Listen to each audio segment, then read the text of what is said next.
इस घटना को किस रूप में याद किया जाए? अति महत्वाकांक्षा, लालच, धोखा या फिर नशा? हम बात कर रहे हैं दरभंगा शहर के बड़ा बाजार के अलंकार ज्वेलर्स में लूट के घटना की। बीते 9 दिसंबर को हुए इस घटना में 14 किलोग्राम सोना और कैश भी लूटा गया। घटना सुबह करीब 10:30 बजे हुई थी। इस घटना में हथियारबंद अपराधी करोड़ों रुपए का सोना लूट कर ले गए। वारदात को अंजाम देने के बाद अपराधी सड़क पर फायरिंग करते हुए आराम से चलते बने थे। वारदात भाजपा के नगर विधायक संजय सरावगी के घर के करीब ही हुई थी। एसएसपी बाबूराम ने गिरफ्तारी की पुष्टि करते हुए कहा कि आभूषण के कारोबारी सोने के एक दुकानदार ने लाइनर की भूमिका निभाई थी।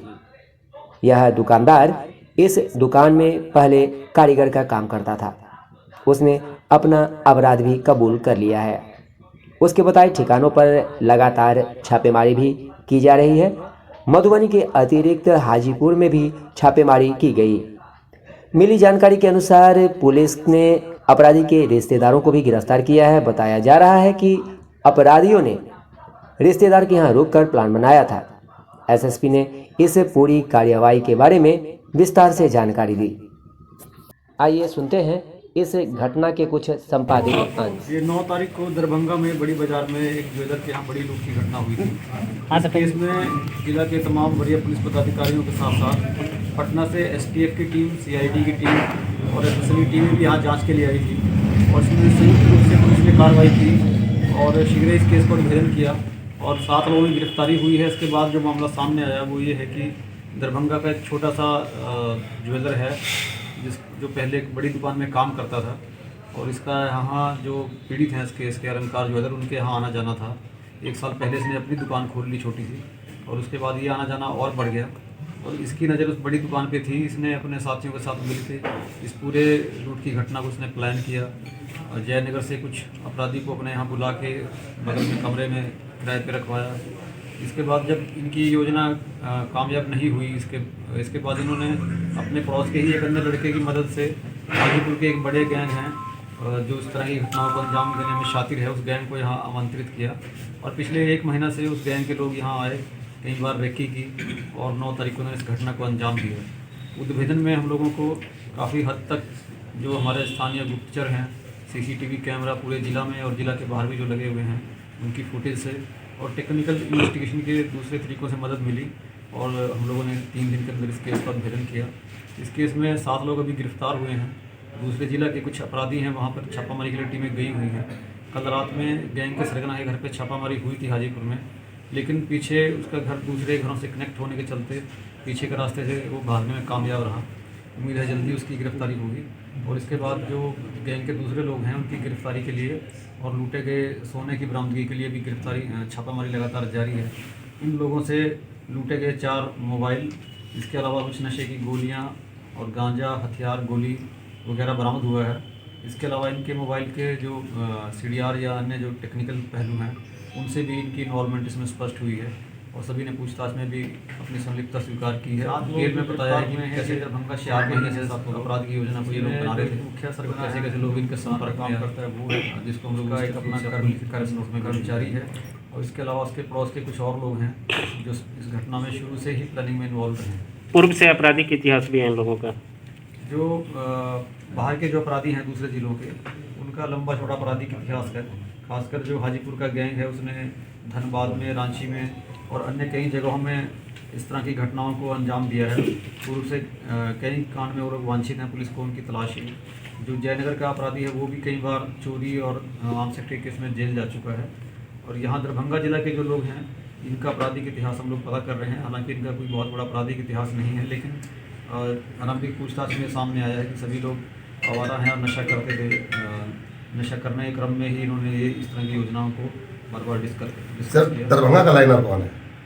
दरभंगा में यहाँ पर एक लाइनर हैं जो सुनार का काम करते हैं। मुख्य रूप से लूट का आकलन हो पाया? लूट का आकलन कितने का? वो तो एफआईआर में जो दर्ज कराया गया है 11 किलो के करीब सोना है और कुछ कैश है और इसके बाद में क्योंकि ये लोग योजना बनाने में थे। जो अपराधी बाहर से आए उनको ठहरने का, खाने का इंतजाम इन्होंने कराया, पूरे शहर की दुकान की रेकी कराई, लेकिन जो लूटने के बाद जो अपराधी सामान ले गए उसमें इनको अभी तक हिस्सा नहीं मिला है। वरना अभी तक रिकवरी नहीं हुआ, उसके लिए टीमें लगी हुई हैं और उम्मीद है जो लोग यहाँ घटना करके दूसरे जिला में भागे हैं उनकी गिरफ्तारी के साथ जल्दी ही सोना की रिकवरी होगी। सोना क्या नेपाल चला गया सोना की बिहार में ही है?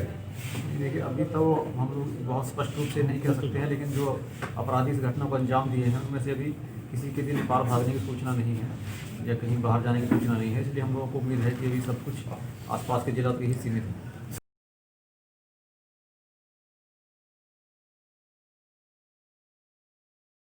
टीमें लगी हुई हैं, एसटीएफ की टीम भी लगी हुई है, उम्मीद है जल्दी सफलता मिलेगी। सर पूरे कुल कितने टीमों ने काम किया यहाँ पे और कौन किस तरह से आप लोगों ने इस घर यहाँ तक पहुँचने के लिए संक्षिप्त बताएंगे? इसके लिए हम लोगों ने अलग अलग टीमों का गठन किया था। जैसे घटनास्थल की जो डॉक्यूमेंटेशन है, एफआईआर रजिस्ट्रेशन है, उसके लिए अलग टीम थी।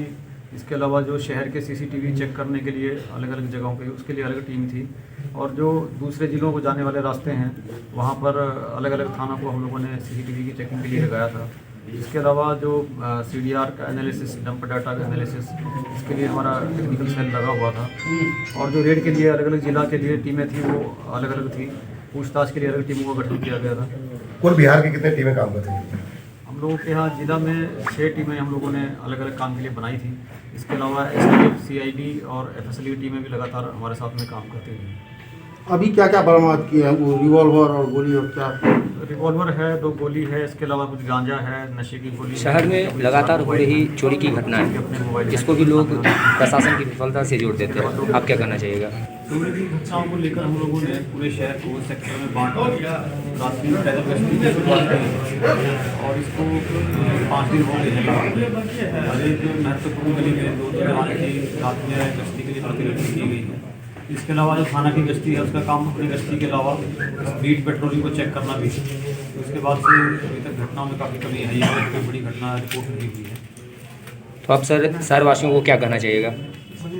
शहरवासी तो हमेशा से सजग रहते हैं, हमेशा से सहयोग करते हैं और उनसे यही अपेक्षा है कि वो लगातार हम लोगों से संपर्क बनाए रखें और उनके कोई भी जो क्रिमिनल एलिमेंट होता है, एंटी सोशल एलिमेंट होता है, वो समाज में ही कहीं ना कहीं रहता है। पड़ोस के लोग कई बार जान रहे होते हैं, उनको अंदाज़ा होता है, लेकिन कोई आदमी डर की वजह से या किसी और कारण से सूचना नहीं दे पाते हैं। तो अगर पुलिस को सूचना त्वरित रूप से मिलेगी तो ऐसे घटनाओं पे किसी भी प्रकार की चोरी या दूसरे अपराधी घटनाओं पर तुरंत लगाम लगाने में काफ़ी सफलता मिल सकती है। सर आपने बहुत अच्छी बात कही, जो लोग डर से कई बार नहीं बता पाते हैं, तो वैसे लोगों की सुरक्षा के लिए आप कभी कुछ सोच पाते हैं आप लोग? जितने भी हमारे जो वरीय पदाधिकारी हैं या हमारे ऊपर में भी लोग हैं, हमारा जो कंट्रोल रूम भी है, उन पर अगर कहीं भी सूचना दी जाती है तो कभी भी किसी का नाम या पता नहीं पूछा जाता है, ना ही कोई मोबाइल नंबर नोट किया जाता है, सिर्फ सूचना नोट की जाती है।